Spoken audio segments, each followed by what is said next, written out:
Welcome to the Warren Cycling Podcast. My name is Dean Warren. I'm in Frankfurt, Germany today. And I'm Randy Warren, and I'm in Asheville, North Carolina.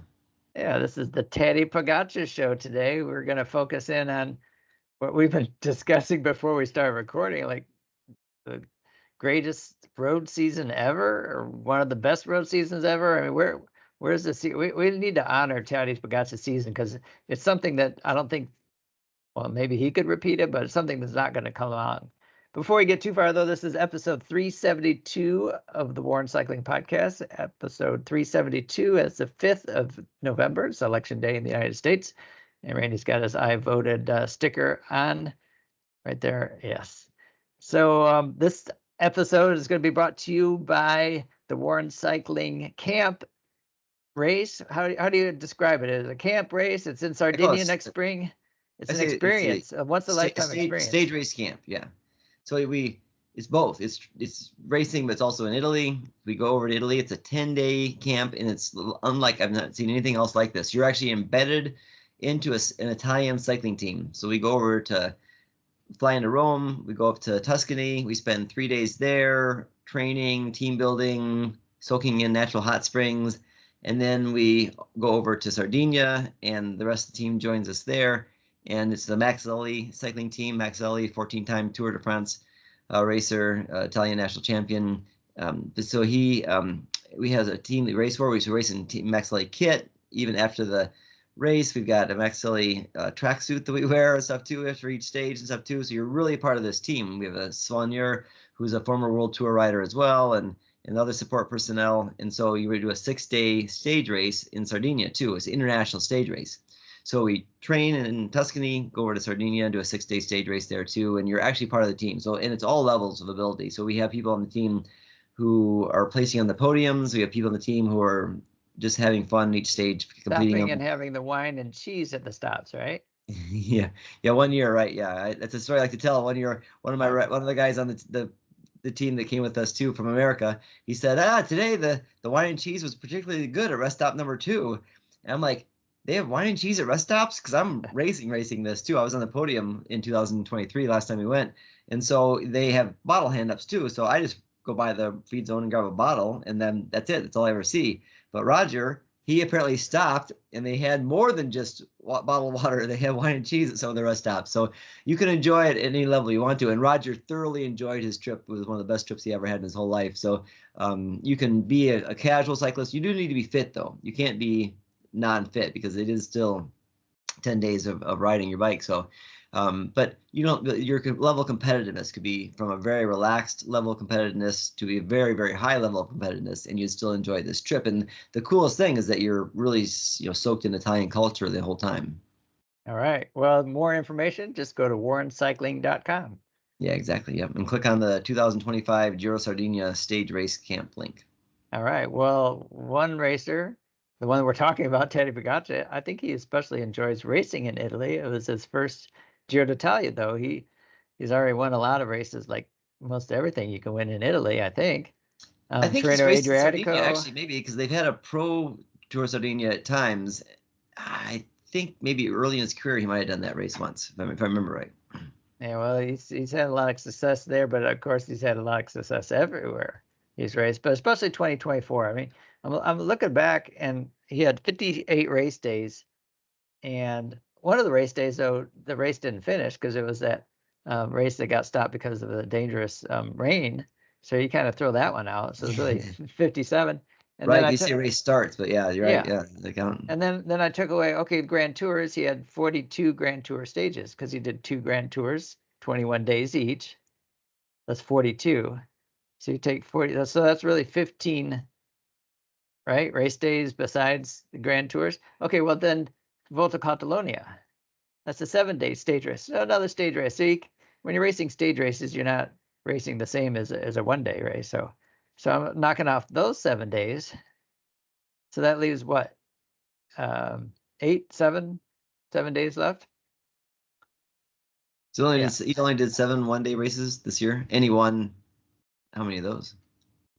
He won all but 3 or 2, really. Because, well, the one that got stopped. Yeah, so that one doesn't the count. Tre Valley Veronese. So don't count that one. He won his last one-day races, the last 4 one-day races that he raced, starting with Montreal, and then the World Championships, Giro d'Emilia, and So then Il Lombardia. he didn't win Quebec, and then so it's that was Right, he didn't win Quebec, and he finished 3rd in Milan San Remo. Otherwise, the other one-day races he did Strade Bianche, he won, and Liège-Bastogne, Liège. Crazy. yeah. He So only it did was three one-day races besides the stage race in Volta Cataloni before he did the Giro. So he had 58 race days, which was just slightly under his best season for most race days was 62, which I think 2021-ish, and then he did 61 race days. So it's not that different than most of the race days, but 25 wins, by far the most wins he's had in one season. And you look at the strike rate, though. I mean, he won 2 out of the 3 first one-day races before the Grand Tours. And then afterwards, he won 4 out of 5, pretty much, with the one day they stopped. yeah.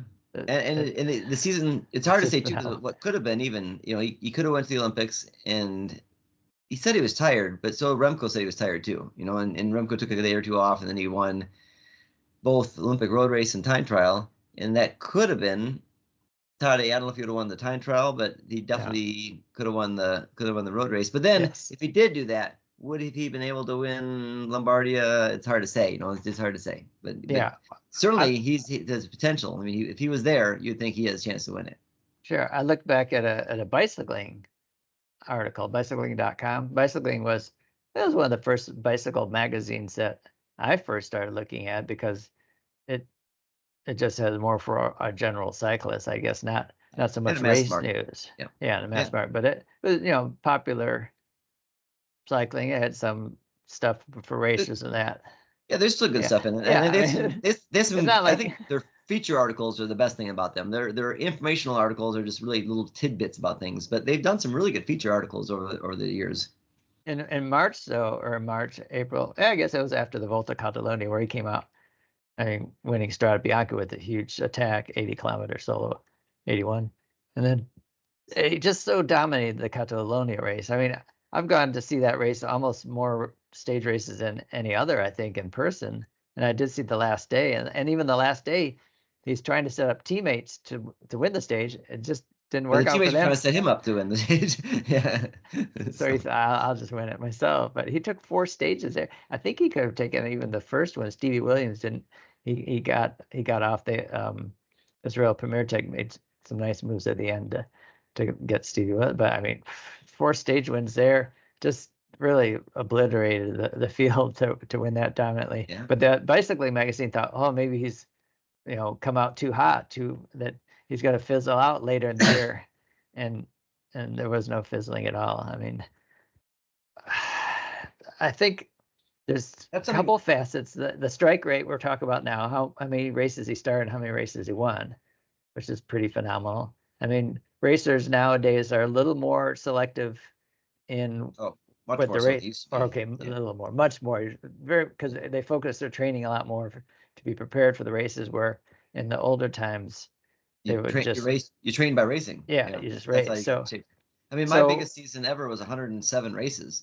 So I mean, I raced almost twice as many races than Tadej did in his season this year, in my biggest season ever. And it was because you just raced when you could, because that was what you did to get in shape and stay in shape. If you had a chance to race, you raced. Yeah, and so that's so when we're comparing to like greatest seasons ever, in a way, it's hard to compare from. I mean, when do you think that changed? When do you think riders started focusing? Because the thing about Tadej though is he's so good in the one-day races and the Grand Tours. Not too many racers are able to focus and do so well in both one-days and Grand Tours. So yeah, because even those back in the day, like Sean Kelly was King Kelly, and he certainly king of the classics and stuff too. But he won the Volta, and that's it. He didn't win, and that's it. His only Grand Tour, being that good racer, he didn't win the Tour or Giro.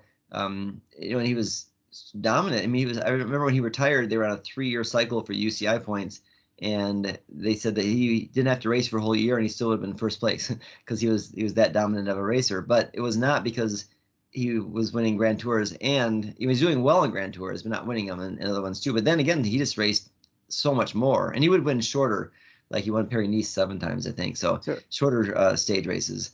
But it was just a different time back then, certainly. And I think some of it changed a little bit with Lance Armstrong, because like Stephen Roche. Well, even Greg LeMond, I think he really started just focusing on the tour.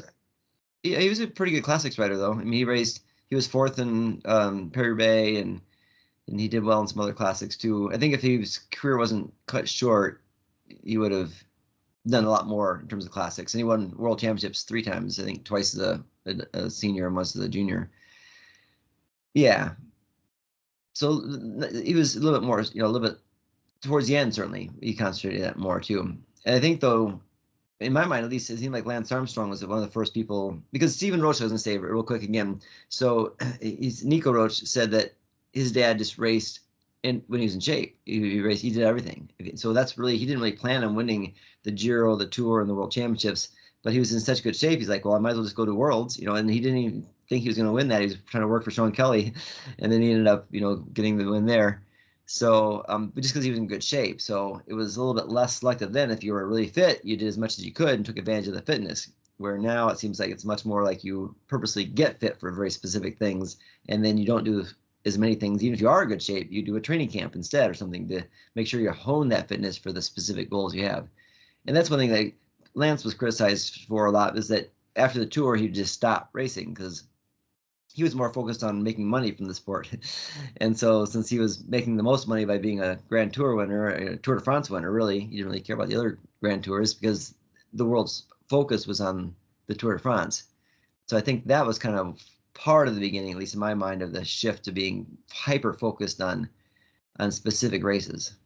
So you pulled up an article that talked about greatest seasons by cyclists, men and women, because besides Tadej Pogačar, though, this year, we already mentioned, winning both one days and stage races, but also the Triple Crown was where only 2 other male racers had won the Tour de France, the Giro d'Italia, Tour de France, and the World Championships in a year, which to do that would classify as probably one of the best years ever, right?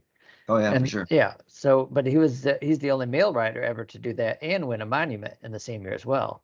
Annemiek van Vleuten on the women's side, she won like all the Grand Tours and World Championships and monuments in one season. So yeah, 2022. Yeah. Okay. Yeah. Now, didn't you say 1984? Sean Kelly was one of the best, a great year to compare, Yep. top year. Now looking at 84, we use Pro Cycling Stats as pretty good figures. It's got 88 race days, so that's 30 more race days. He had 26 wins, so that's 1 more win than Teddy had. But points wise, I don't know if the UCI points, if they've changed, has 4,963. Could be because he didn't win Grand Tours. Yeah. That year, because Tadej Pogačar this year, he's got 11,000 UCI points. Next best is Remco Evenepoel, who had a great season. He's at 6,000, so that's like miles ahead. So that's, but so this year with Sean Kelly is 26 wins. I see another year he had 25, so that's just almost right on par with Tadej Pogačar, 25 wins. Yeah. And Teddy did it in a lot fewer race days. Yeah, I think the points have changed a number of times because they said they reworked it to give more, because those go to the teams, then the team rankings, and just a couple years ago they reworked those. So I think it might be hard to. Yeah. Well, how did they rank? Because they have like an all-time ranking, and do they? I mean, if the points change, how do they figure that out? So. Yeah, but Kelly that year, so yeah, and he won more monuments, Paris-Roubaix, Liège-Bastogne-Liège, but then he won Paris-Nice overall on some stages, Criterium International, GC, and 3 stages, Tour Basque Country. So he won stage races, but he was much better again at the shorter stage races. How many monuments that year? 84. I think he just won Paris-Roubaix and Liège-Bastogne-Liège. 2. Okay, well that's Teddy had 2 this year too. Yeah. With Liège-Bastogne-Liège and Lombardia. So also, when you pick out different things for Lombardia winning 4 years in a row, that equals what, Fausto Coppi? Is he the only other rider to have done that?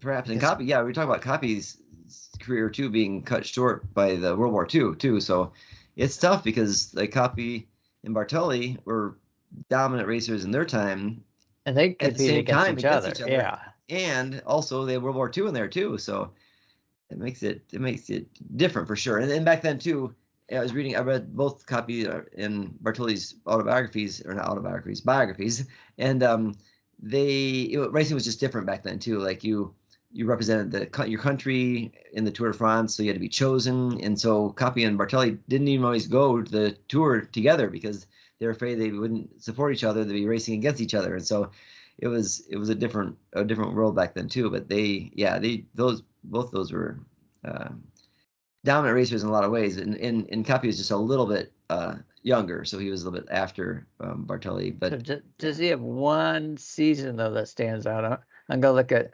I've got this statistic by seasons chart, which is pretty good on Pro Cycling Stats. 13 wins I see as the most in 1949 for Fausto Coppi. So he had 41 race days. So that was like the most race days he ever had in any career. He had 41. So that's not a lot of race days. No, but again, they didn't travel as much back then too. It was more you race in your home country a lot, and then you would race in some races in other countries. You would travel, but a lot of times, again, those would be traveling races with your country, not say with your regular team. So it was a little bit different time then. So yeah, but he was the GC winner in the Tour that year. And mountains. He also won the mountains classification, which is in 49. In 49, yep. Yeah. He won the national championship, his own national championship. He won the Tour de France. So a bunch of Italian races too. Giro d'Italia, he won that plus the mountains jersey as well. Milan San Remo. So it was a really good season. But again, they didn't race as much. So like he did Paris-Roubaix that year, but that was it was only French race in the spring campaign until he went to the Tour de France in the summertime too. So it was just a different time for sure. So I think that the fewer race days might be more functional, and then just travel too. I mean, in 1949, that's post World War II, and actually there was not, there were still roads.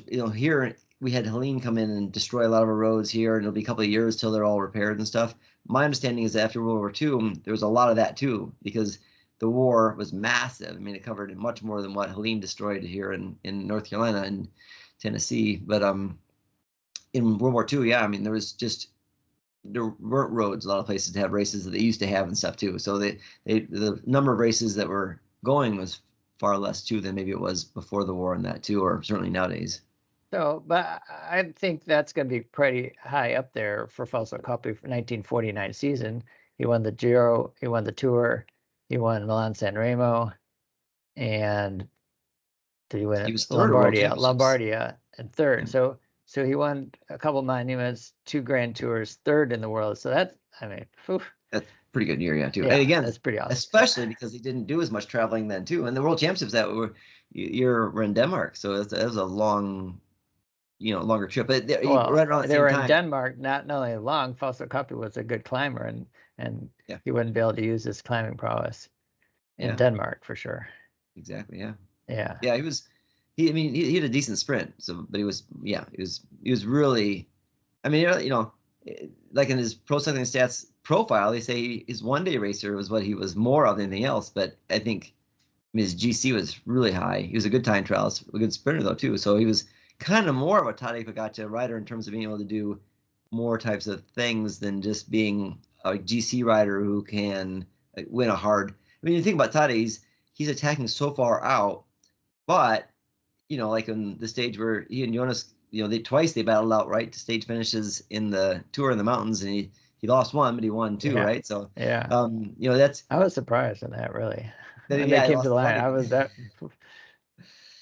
Yeah, that was Jonas Vingegaard's peak of his tour, I think, when he won that stage for sure too, and more so because he did beat Tadej in that situation where Tadej was. He was clearly superior. It was Jonas really had no business even being there from the crash and injuries he had too. So it's amazing what he did, but it's also amazing how dominant Tadej was too. Yeah. Okay. Bernardi, no, he had definitely some good seasons, won monuments, Grand Tours. As looking at pure wins in racing, 66 race days in 1982, 21 wins. So it's not quite as good a strike rate as Tadej Pogačar. So let's look at 19. And then also in 81, he had 20 wins, And he certainly 56 could race win days. all kinds of races too. Yeah. He was definitely an all-rounder. Yeah. So is in the article we're reading from road.cc, they is 79 season is the one that they highlight. That's the one they highlight. So 79 season. Oh, I see. 24 wins. Yeah, for sure. I didn't see that just now. It's 24. That's the most wins he had in any one season. So that's just one fewer win than Tadej had this year. He had 75 race days, so he had more race days in 79. He won the Tour de France, GC, and 7 stages. He won Lombardy, Flèche Wallonne, Dauphiné Libéré, 4 stages of that, as well as GC and the GP de Nation. So, a well-rounded year too, for sure. Yeah. Well, the thing about Tadej Pogačar, I think this year, although the monuments he didn't win, he wasn't up against the Wout van Aert or Mathieu van der Poel, although he was up against like Mathieu van der Poel in the World Championship race. Yeah, but those are Lombardy and stuff too. So yeah, I would consider the competition as far as when Wout van Aert said, he didn't. I don't guess he really went head to head against Wout this year at all. But it seemed like it, against Mathieu van der Poel, who's a generational rider too. I mean, he's phenomenal to be able to go against the riders like Van der Poel and Remco Evenepoel is super good too to win. Especially, I guess the World Championship would be the race where he really dominated that. If he had done the Olympics and won that, I think it would be even easier for us to say that it was really the best year ever. I mean, you can argue now it was maybe the best road season, but there's some other years that we're looking at here that we can compare to. But I don't know. Did in 80 or 79 for Bernard? Who was his major competitors? Well, Fignon won the Tour in 80. So, but he won very young. He was the youngest winner in modern times. So I don't know if Fignon was in there at that point in time too. Certainly, Sean Kelly was racing at that time too. So he definitely had some good competition. One thing though too is that we already know he's not the most amicable kind of rider too. So Tadej Pogačar is such a friendly person. They love each other. They hug each other after races, stages, and stuff too. He's such a fun-loving guy. I said before, the Colnago loves him as the ambassador for their brand because he looks like he's not even trying and he's doing so well on the bike where everybody else is suffering. Is the opposite of that. Looked like he was suffering all the time. He was mean to other riders in some ways, or he was a vicious competitor. You'd never see him shaking hands with the guy who just beat him, or he was a much different personality too. So I think Tadej is much more endearing too as a athlete and a person than Bernardino was, because his clashes with even his teammates, when he was racing with Greg LeMond and they were battling out for the Tour win, that was some, even his own teammates, he didn't work well with them.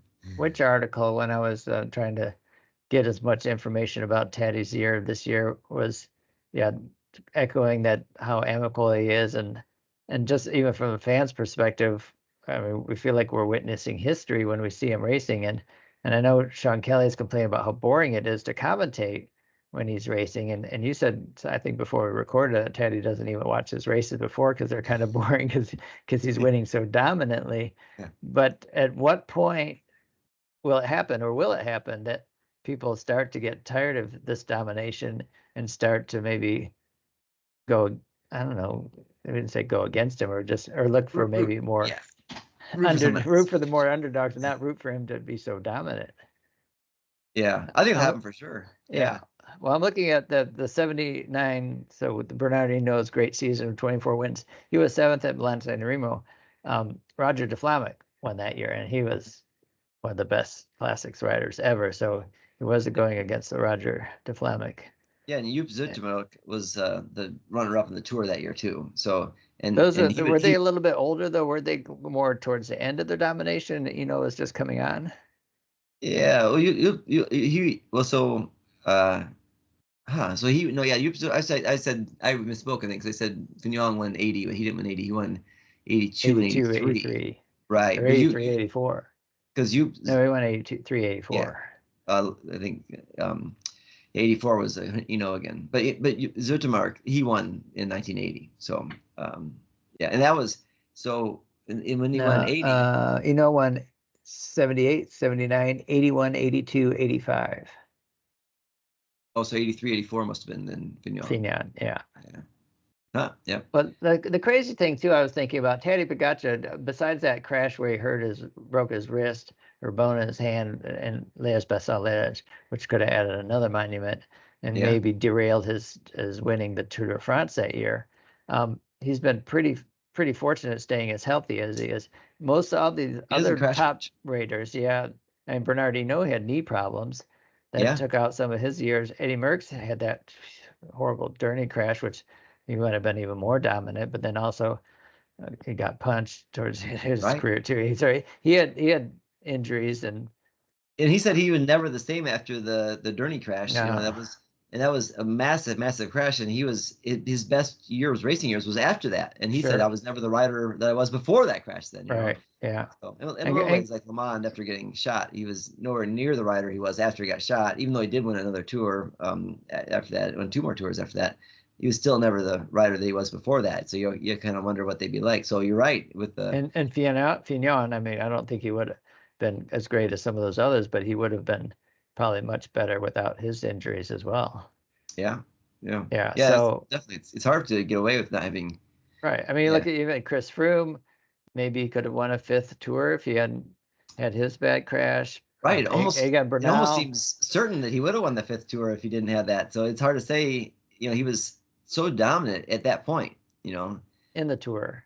And the tour. Vuelta some too, but he won the one Giro. So, but I don't know. But even in like the Criterium Dauphiné, he was maybe gonna. That's where he crashed. Was in that race. Not in the race, but getting ready. Warming up. But he was dominant. Right. The things he picked. He was a dominating stage racer. I don't know if did he ever win a one-day race, Chris Froome?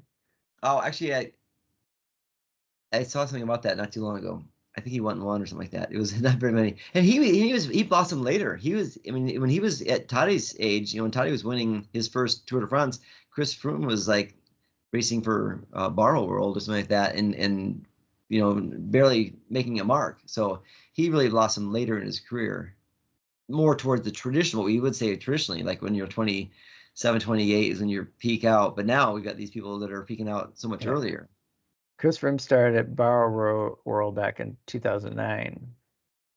So if you look at his first years of results, they were not anything spectacular. So which is again used to be the normal trajectory, but just now it's changed so much. Tadej Pogačar already. I mean, in 2019, his first World Tour racing, he was the youngest World Tour stage race winner when he won the Tour of California. And then he got 3 stages in 3rd in the Vuelta that year. And then his first time at the Tour de France, he kind of stole the race. I mean, he had that amazing time trial to unseat Roglic, but he won the Tour de France his first. I mean, it's crazy to think. I mean, he just turned 26 on September 21st. And so I guess last year when he turned 25, he finally is not eligible for the white jersey. Jersey. I think, because the polka dot, I think it's celebrating next year the 50 years of the polka dot jersey because they never had that. But when he won the tours in 2021, he won the best young rider, yellow jersey, and polka dot, which no rider had won all 3 of those. But that's because some of the best stage race, tour riders weren't racing when they had all those jerseys before. And they used to have a best all-around jersey, which I thought was really cool looking. Back in the 80s, at least I know that then, and it was the highest ranking in the red, yellow, green, white. Not white, I don't think jersey, but all the other jerseys, the best combined ranking in those, which is kind of a cool award and a cool jersey because they had them all on the jersey, all the different colors. All right, I was trying to find Chris Froome if he won any one-day races, but it's not in his top results. I'd have to dig a little deeper. So, but anyway, back to Tadej though. We're comparing it with some of the women racers as well because Marianne Vos, which, I mean, they say she's right up there as far as the best, greatest of all time. Yeah. And she's had multiple, but when we talk about Marianne Vos too, you kind of also think about how good she is, not just as a road racer, because she's been a dominant cyclocross racer, and she's also won on the track as Yeah. well. So, but if we're looking just at like a one season, and you've got her high on that list of the article that you read for best seasons. Where you said 2012. 2012, yeah, they actually have her as this is written in 2022, so it wasn't in this year, but it was the best season ever for anybody. She won the Olympic Games road race, the World Championship road race, cyclocross, including for overall World Championship, the Giro d'Italia, the Trofeo Alfredo Binda, then a whole bunch of one-day classic races and stuff too. So she just had a amazing and the World Cup. So the World Cup was a bigger thing back then too. So. But that was an amazing year, and I think because in the tour, which she won almost all the stages too.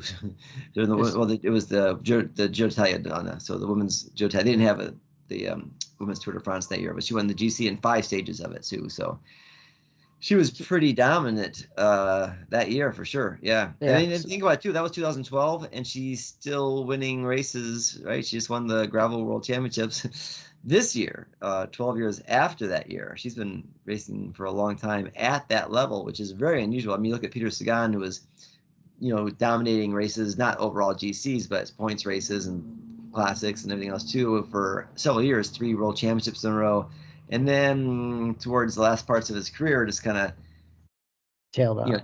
Didn't shine as much. Yeah, for sure. Yeah. It's not like Marianne Vos is, and well, that's the trajectory for a lot of people. They don't keep dominating for so long, but for her to still be winning major races at this stage of her career is pretty crazy. So she raced 43 days that year on the road. She won 20 16. wins. Was that 20? I got 20 wins here. This is 16 years. So this is Pro Cycling Stats, and you go to the. I'll take it. Yeah. Yeah. That's a pretty good ratio then. So. Oh yeah, but the year before she won 31 races in 51 days. Which 31, I haven't seen anybody with that many wins in a year. Yeah, even sprinters. She's a fast finisher. She's not like a super beefy woman too, in terms of like having a ton of fast twitch muscles. She's not like a lot of sprinters now spend a lot of time in the weight room, and they really work on that, super power, and because they have, a lot of fast twitch muscle fiber, and so it helps them make them a better sprinter, and they really work on that. She is somebody who obviously has a lot of fast twitch, but I remember too, Wang Zate was one of my racers, my first started coaching at University of Redlands, and Wang was his nickname. Antonio was, but he was a thin guy. Antonio is his real name. I just knew Wang. Yeah. So, but he was a relatively thin guy, and I thought he should be a climber, and he really was not that good a climber, but he's a great sprinter, and so even though his physique, is look at him, you think, well, this guy's a climber, not a sprinter, but sometimes people are just, not only just the timing and stuff too, but maybe their fast twitch fiber is not as bulky as some other people's and stuff too, but can sprint really well. So Marianne is the kind of person but it also helps her then she's able to do well in stage races too. She's not just a pure sprinter. She can sprint with the best. She can climb some, but not a great climber. Yeah, she can climb medium mountain stages. She's fine. The really high mountain stages, she struggles some, but still, pretty darn good. All right, I hadn't pulled up the Eddy Merckx season by season with statistics by season, which shows how many race days, points, how many kilometers a race, wins, top 3s and top 10s. So I'm kind of blown away now looking at race victories, because I mean he's always been considered, if we're talking about all-time great. Yeah. And this is more than 50 years ago. So this is really before we did, even though we started paying attention to some of the 80s. It was hard to follow much more than the very big races, and we hadn't heard of a lot of the races, and it's much easier now. And I think, I don't know, overall, I still think it's overall the last 10 years really, but in the last 50 years, coming into the last decade or so, that the competition has been so raised throughout the peloton. It's at a much higher more diverse level. Group too throughout the world too. It used to be, just the Europeans, and then occasionally you would get, somebody outside of those Central European countries that would be good. But now people are showing up that are great from all over the world. I mean, the World Championships are going to be in Africa. I thought 26 next year, maybe. In Rwanda. In 2025. 25, next year. Yeah. Okay, so Eddy Merckx. So if you look, you have one of the years there as one of the best years, because I see from 1970. 71, 72, 73. those years, he's at 37 victories and 70 out of 83 race days, 36 wins out of 71 race days, 33 wins out of 73 race days, 34 wins out of 86 race days, and Yeah, 73. they highlight 72. Okay, yeah. Well, all those, I mean, like 4 years in a row with more than 30 victories. That I don't think any rider is going to achieve that again. Yeah, and that I don't 72 think was it's just Tour de possible. France in 5 stages, Giro d'Italia 4 stages, Milan San Remo, Liège-Bastogne-Liège, Tour of Lombardy, Flèche Wallonne, Paris-Nice. Yeah, it just goes on and on and on. So he was, and he set the world hour record that year too. Which normally, if someone's going to focus on the world hour record, you need like a month or so of doing other races and just focusing on that to do the world hour record. So he just squeezed that in somehow. So yeah, that was just a crazy year. And again, then it was a little bit different. Although Tadej's, like you were saying that in one of the races earlier that he was trying to set up his teammates and his teammates were trying to set him up. So he like almost couldn't give away a victory to a teammate. Merckx though never tried to do that. He was, I'm the team leader. You're working, for me to win races, and they might win races occasionally, but if there was a question about it, it was always the default was Merckx is always going to get the win because that's who the star was and that's what their job was to help him to get the wins. And so if a win was to be had, even if his teammates could have possibly gotten it, most likely he would still get it because that's just the way the culture was at the time. For sure. And I think it would have been possible of all years, the opportunity would have been there for Tadej Pogačar to race the Vuelta a España. And he could have even started out racing it trying to support his teammates to kind of, because he didn't want to race it because he wants to give something for the other teammates. He has to respect some of the other riders. Some of them are really great to support him, and I was going to talk about this at some point, but their abilities, they're super strong riders, have really helped him to be able to do his attacks, launch his attacks. Sure. The races that he didn't win are when his teammates weren't able to put him in the position. I'm thinking of Milan San Remo. They were a little disorganized. They weren't close up. That's going to be one of the trickiest ones for him to win. Yeah. And I'd like to see him. It's going to be great every year to see what he's going to do to try if he tries something differently, because you can't just go on the Peugeot unless the peloton's super tired, and the only way they can be super tired if the UAE team is so like pushing the pace and as I don't know. They tried that a little bit this year too, but they still couldn't wear people out enough. So they spent a lot of time on the front of the race, but it would be enough. You think like how did Nibali get away when he won? Because he's definitely not a sprinter, and he got away, and he's a great descender. But so Pogačar's a good descender too. Yes. But Nibali maybe one notch ahead, maybe it's hard to say. But yeah, somehow that year he got ahead, and I think maybe too though is a little more of a surprise. Where with Pogačar, every year they're all looking for him to do what Nibali did. It's like they think he's the favorite to get away on the climb and get away, so they're really watching him. When Nibali got away, I think they were maybe setting it up more for that the small group bunch sprint, and so he was able to surprise him a little bit. But that's gonna be a hard one for Tadej. It has to be hard enough for him to get some separation. And then also too, you think like Sagan, he never won it, and he was in that small group sprint over the top. When it was Kwiatkowski, Alaphilippe, and Sagan, you thought that's Sagan's to win, and he wasn't able to win it. So that race is just hard. He doesn't really follow, what you think is going to happen because it's such a long race, and people are really tired when they get to that finish. It's just there's a lot of surprises. Yeah. So I don't know how he would get a separation earlier to make a long range attack unless it's from 200 and some kilometers ago. I don't know. It's like some super crazy like. So he's a good enough sprinter that if it comes down to a small group at the end and doesn't have a Michael Matthews in it or something like that. Well, he still got third.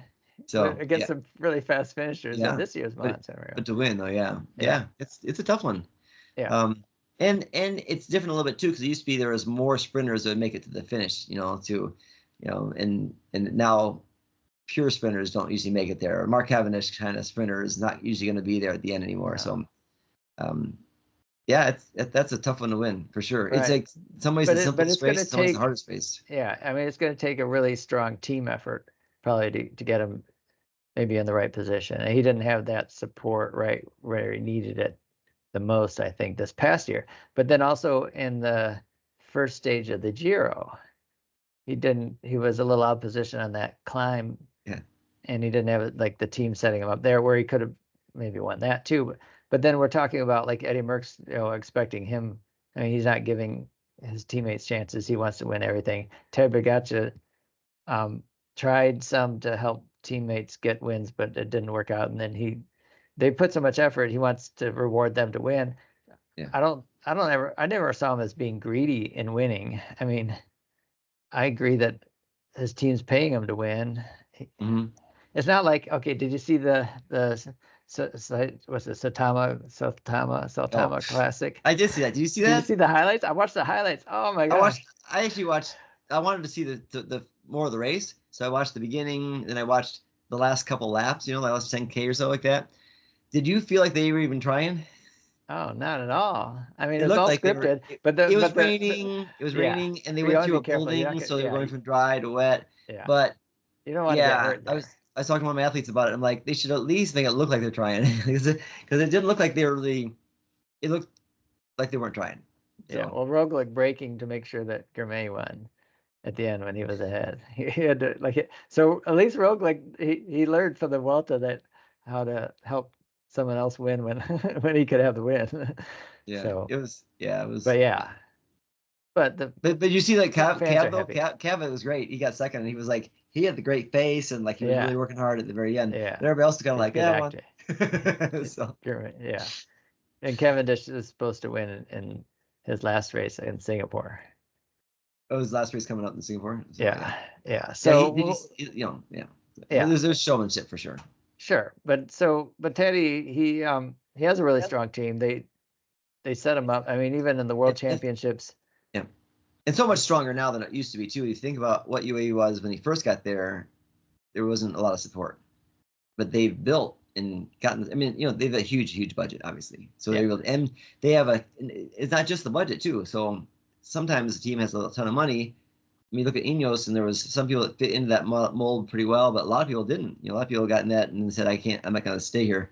And in UAE, I haven't seen a whole lot of people getting there and leaving. Here she left to go, but that kind of makes sense for him to go to Tudor, a Swiss team. And and he's at the point where, he wants to shine in situations which would be difficult to shine, I think, with UAE. But, but the team's, in some ways, you're right. Maybe they're hiring a lot of people who are maybe past their prime. They realize that they are not going to be the rider that they thought they could have been, and so now they are going to be on the best team and get paid a lot of money and help support Tadej. Yeah. So. Well, I mean, Adam Yates, he's still there. I mean, he was amazing. Pavel Sivakov, he was amazing.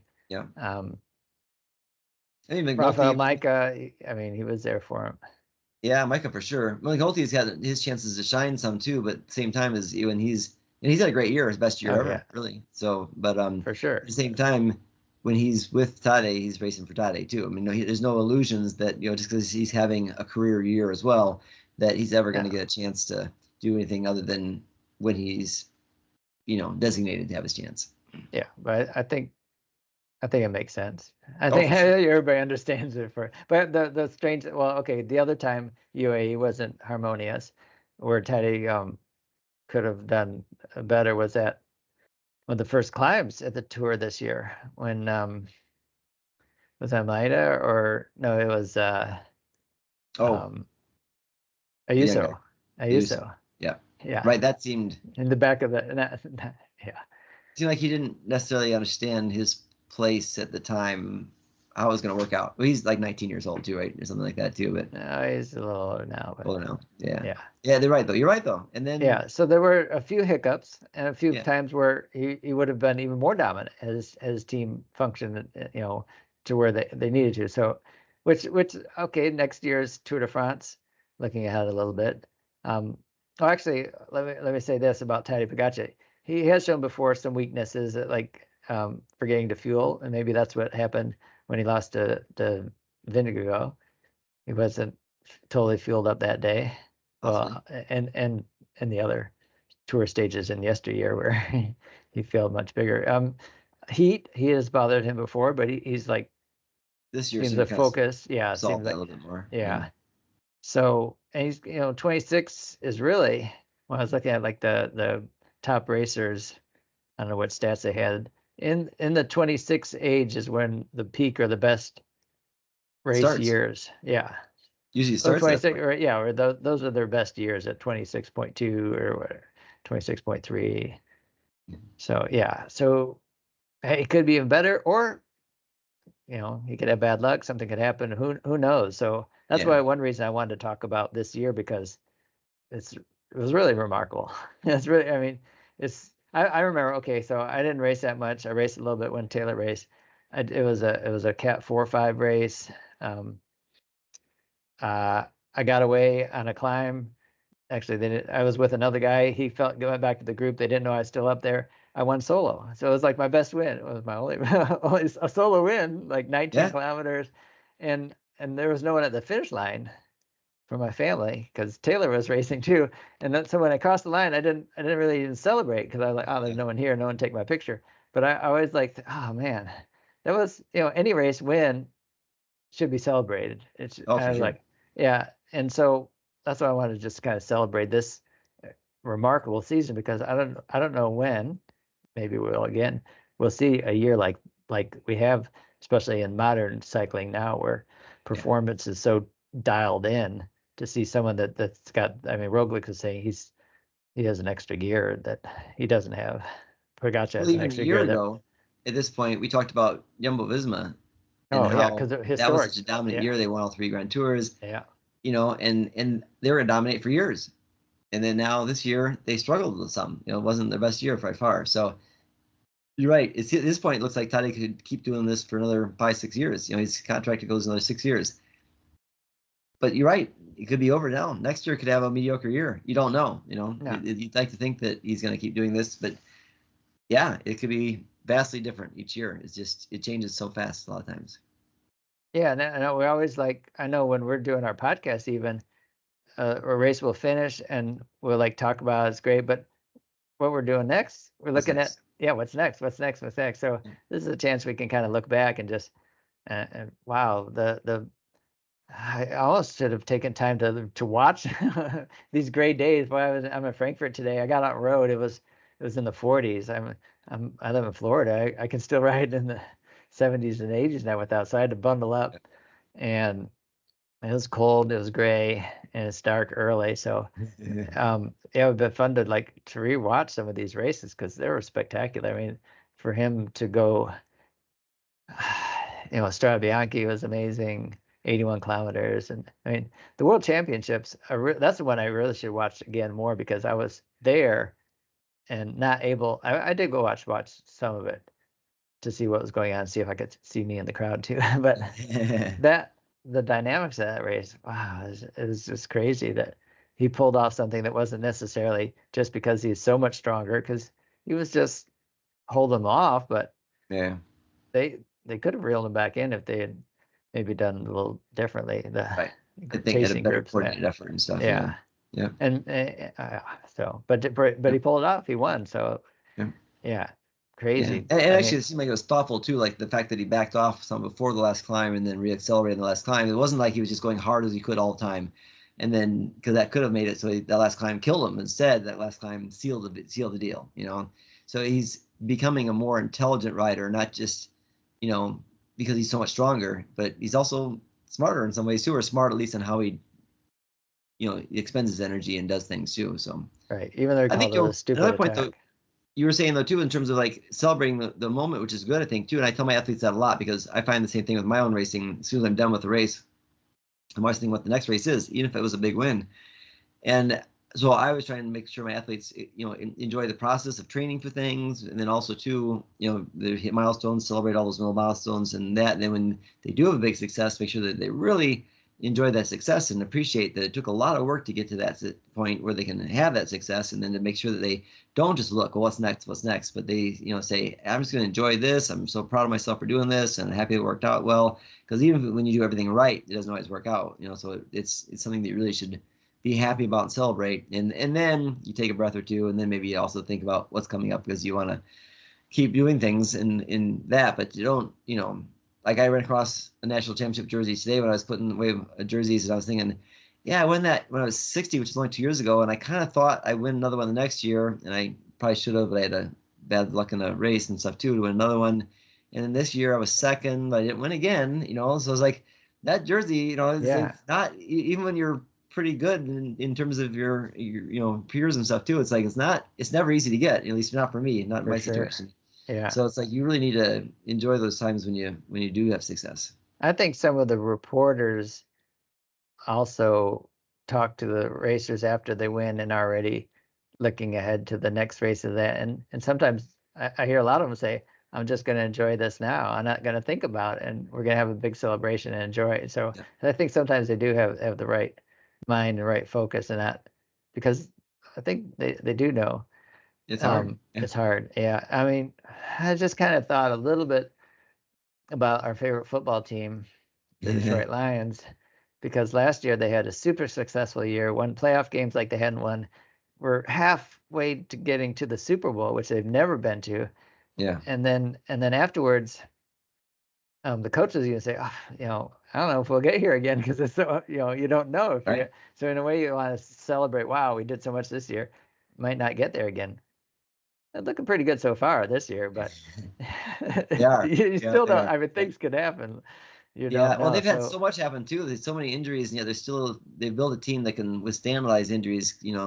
So like they're playing the Houston Texans this weekend, and they're saying Houston is decimated by injuries right now. So Detroit's even a favor in Houston.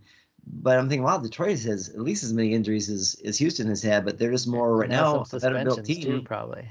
What's that? And now some suspensions too, unfortunately. Yeah. Well, luckily, yeah.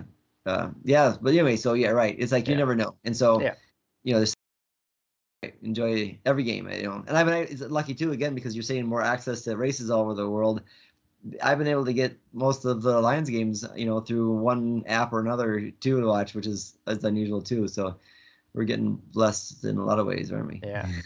Yeah. So Tadej Pogačar, maybe we'll have this conversation next year. We've really got to celebrate that 2025 year, because he was able to back up his 2024 year. But but for now, wow. The Liège-Bastogne-Liège, I don't think I pay as much attention to that race. I mean, Remco Evenepoel,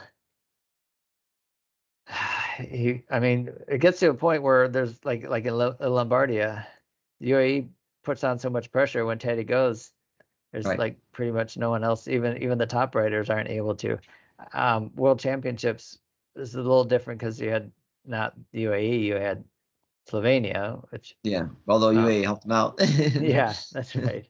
His UAE teammates helped him out. So. It would have been great. I wish he had done the Olympic race to see how that could have played out. But which is it's good that you're right. There's still some of that intrigue, like so now this way here at the next Olympics in Los Angeles, which I'm sure that we'll both be at. Maybe we can see Tadej finally get his gold medal in the Olympics too. So we can wear a gold band. So you see that Remco now has got the World Championship bands, and then a big wide gold band on his jersey too, signifying his Olympic gold medal. So gold that he could have. Well, I guess I can't make that analogy. He could have bought a lot of gold with the contract that was being offered him apparently from Red Bull. Sounds like it. $10 million to go over there, and she turned down, which you don't see that so much these days, where riders will show loyalty like that. But he does have a couple more years on his contract, and if he still keeps riding, which I'm sure he will the next couple of years, he'll probably get a nice paycheck. And he's still making one after that. Yeah, he's only making $1 million less than Tadej right now too, so it's not. He's still making good money there for sure. Yeah, I did want to mention one thing too, is that in the contract though, so Tadej re-signed now till 2030. Yeah, so it'll be 32 then. But they were saying that he's changed. Abu Dhabi is the culture there a lot too, and they said that cycling is their national sport. I thought, really? Because my friend George Christensen, who I just honored this last Sunday, was All Saints Sunday. And in my church, we put pictures up of friends and family who have passed away in the past year. And so I put up a picture of George and I on the altar to remember him, but he said that when he was at the, some of the Middle Eastern tours, that there was almost no fans, and he said that the fans that were there were all expats from other countries and stuff too. Sure. So I looked it up real quick. So the official national sport of Abu Dhabi is jiu-jitsu. Well, Abu Dhabi is the city. United Arab Emirates is what you mean UAE. for the country. Yeah, UAE, yes. that's true. It's funny because I saw, you're right, Abu Dhabi getting reference in that. But so I did check and see though what were the Jiu-jitsu. of UAE the most popular sports there too, and the top 10 cycling didn't make it. Right. It's soccer, cricket, camel racing, horse racing, falconry, golf, tennis, Formula One, jiu-jitsu, which is supported by government initiatives. It's actually the national sport, and basketball. So cycling hasn't quite made it yet yet. But tennis is, and didn't I see someone complaining about a women's tennis match there that had very few fans? And, yeah, I saw something briefly it's about the 7th that. most popular sport. Yeah. So in the UAE. So so you can imagine how difficult it is to. Yes, I mean it's not the culture at all. I mean, wow, European and racing has been so ingrained. It's not.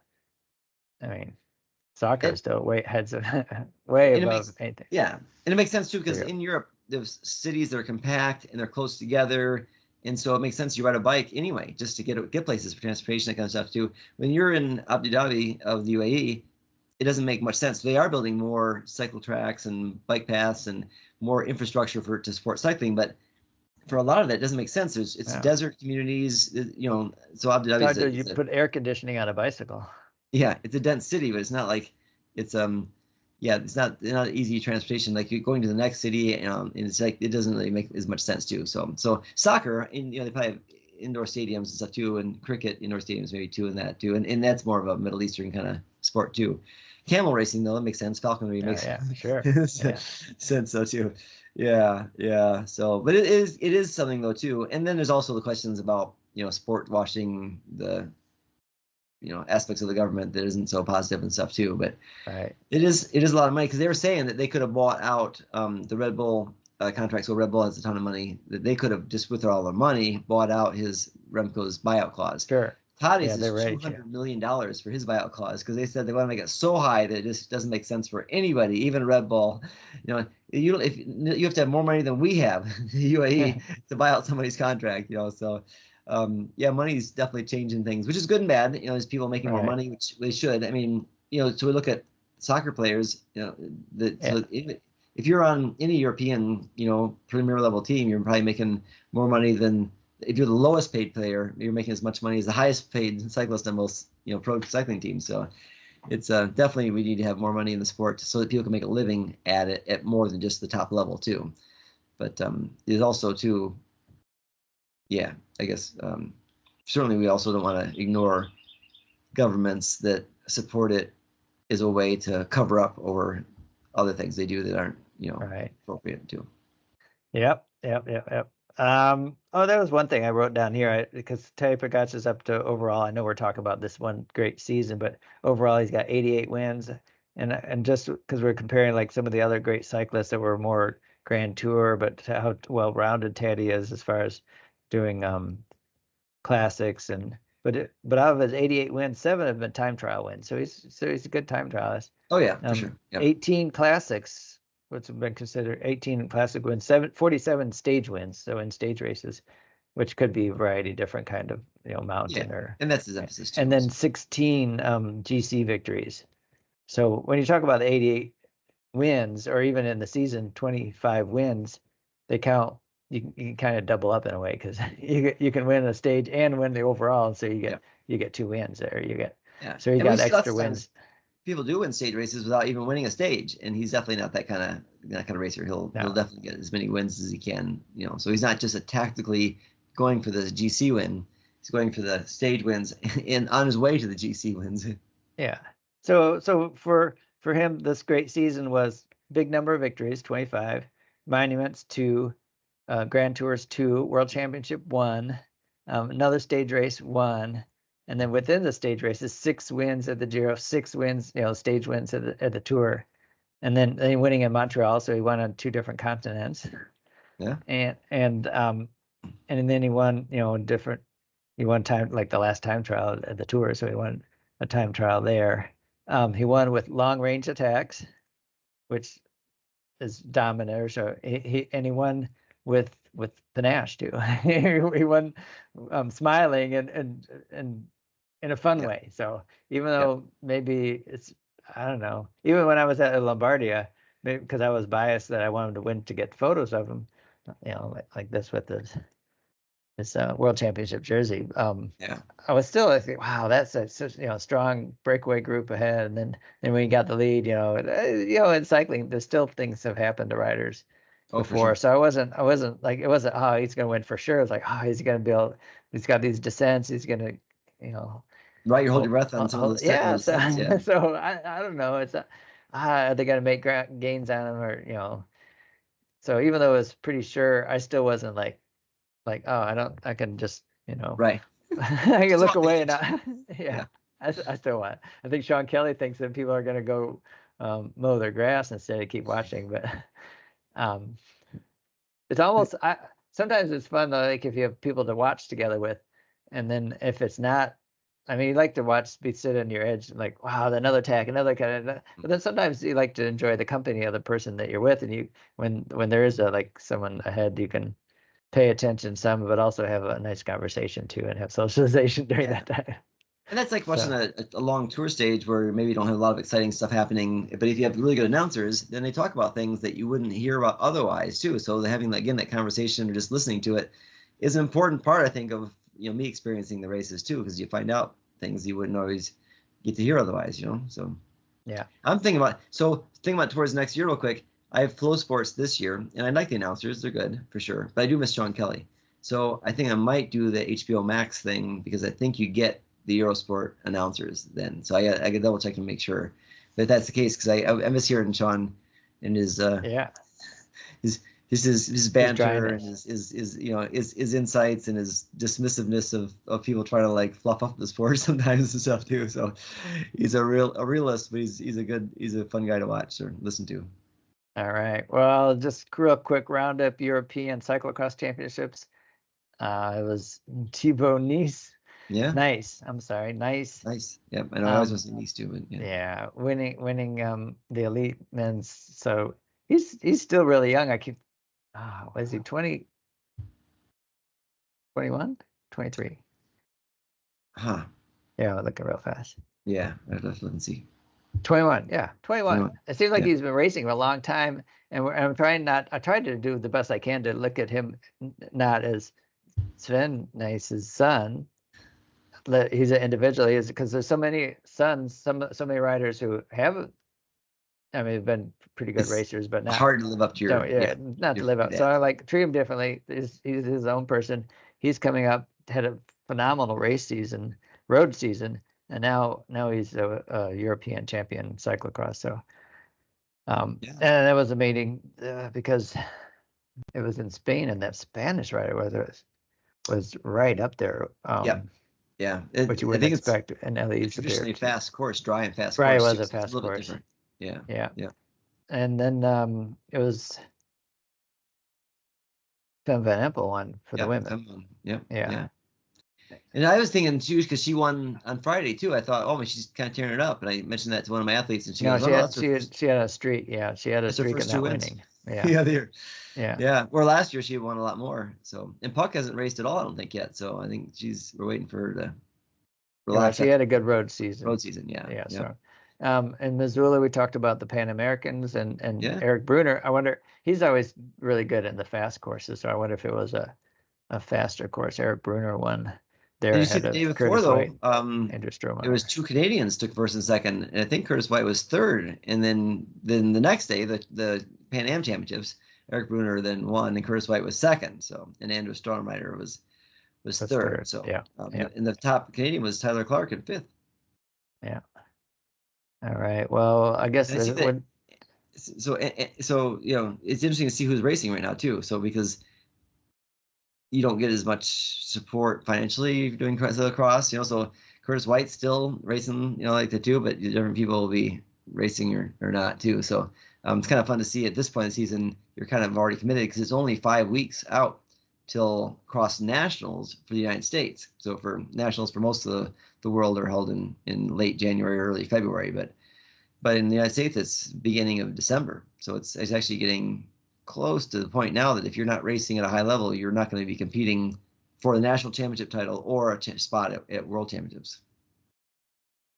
Yeah, and I didn't send him a message yet. So Alexei Vermillion, we're going to try to set up our annual interview with him coming up pretty soon. And I'm just trying to pull up. He was 4th at Iceman Cometh this year. And it was Noah Ramsey, a 22-year-old, that won.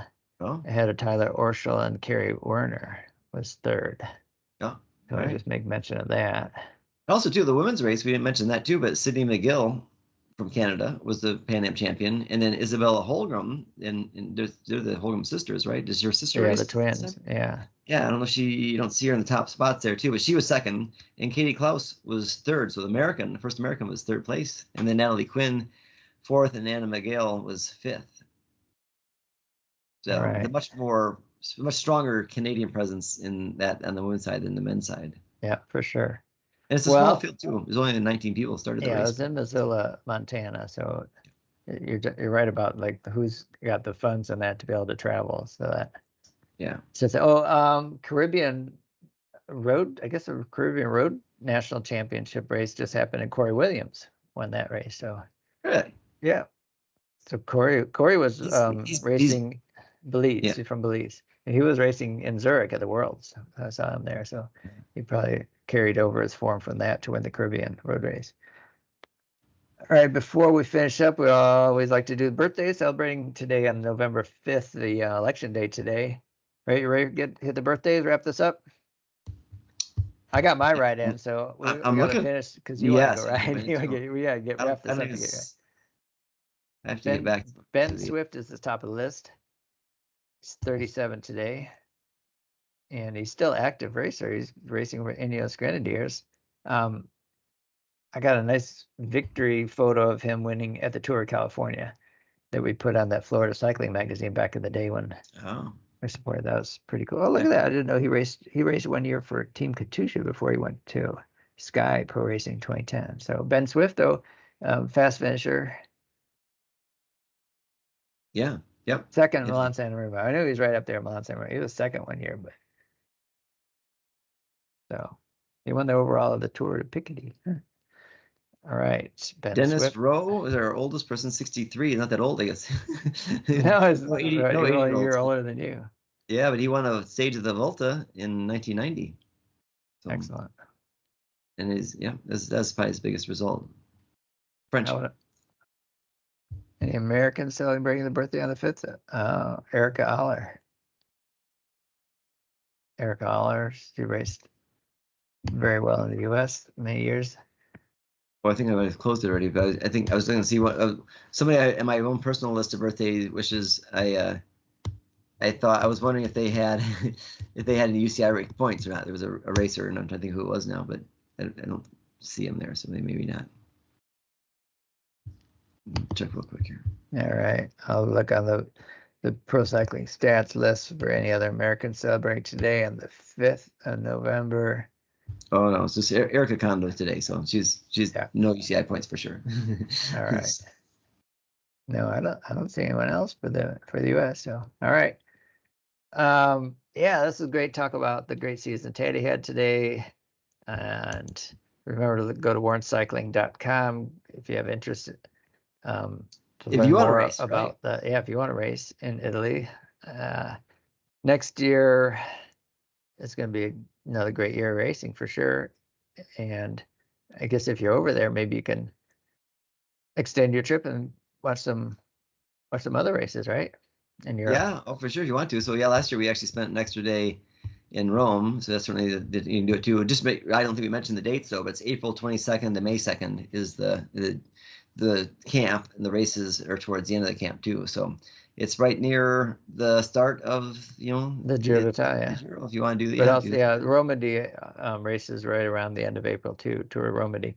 I don't think Tadej Pogačar has done that one or Tour de Suisse. So curious to see when he hits those. Next year it looks like maybe the Italy focus again with back at Treno Adriatico before we get ready for that Milan San Remo, which, man, I'm already excited, looking forward to see what might happen for him to figure out how to win that race. So Yeah, well, they say that's the most boring race with the most exciting finish. right, So, maybe he's gonna make it a little bit longer excitement. the best 20 minutes of racing, yeah, I don't know, maybe the best hour and a half of racing. You never know. Yeah. It'd be interesting. I think people would be rooting for him just to do that once, just to be able to see it happen, because I wonder what the longest breakaway ever. I think we looked that up one year, what the longest breakaway was, but I don't remember now what it was. Yeah, he could set it. All right, Randy. Thanks for getting together again. We'll talk to you again soon. Yeah, it's great talking all things Tadej today. All right. Thanks, Tadej. Bye now.